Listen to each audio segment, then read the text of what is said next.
Singapore's overall inflation in the first half of the year at 5.6% is up compared to the same period in 2022, a rise of 0.4 percentage points. Food prices especially increased at a faster pace. And one analyst adds that the 1 percentage point hike in the goods and services tax had a part to play.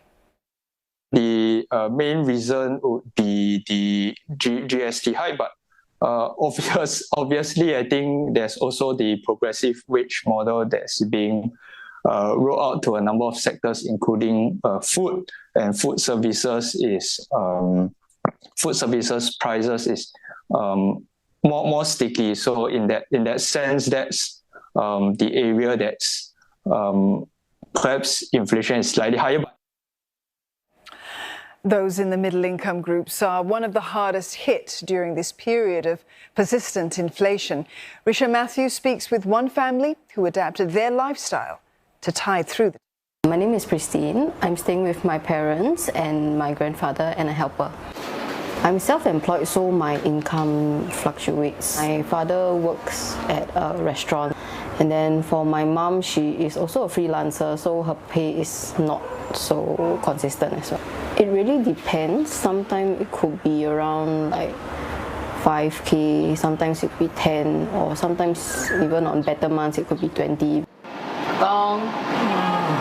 He got the stroke sometime during COVID, so we had to make quite a lot of adjustments because we had to factor in like a lot more costs. He's on tube feeding right now, so he needs to have milk 6 times a day. So in Singapore, the cost is actually quite high per tin. So sometimes we might go to our neighboring country to get it, and it can save us about $20 to $30 per tin. Initially, it started off with just like checking online for better deals. Then slowly I started finding more and more like resources. So there's a lot of websites that does comparisons, and there's also a lot of useful group chats on Telegram that actually like promote certain good deals or share promotion codes. We switched out from name brands, so using like alternative like off-brand items, we actually save a lot more. So for example, for like a tub of 5-liter antiseptic wash, it usually costs around $50. But if I get another brand, it could be like $5 or $10. So that's like a $40 to $45 saving. I would think it's a very auntie thing to do in the past. But I think because of the inflation, it's more of like a necessary adjustment to our lifestyle. I wish that I don't have to be so thrifty in the future. These few years has just been very tiring because everything is going up. Just hope that, everything can stabilize soon and we can afford to be a bit more luxurious. Or even as things cost more, authorities expect inflation to ease in the second half of this year. This as global supply chain frictions ease and energy and food commodity prices moderate, which would mean import prices coming down. Risha Matthew again with this report. Prices of each ingredient used at this restaurant have increased by 10%. Some seafood like prawns had shot up by 30% more.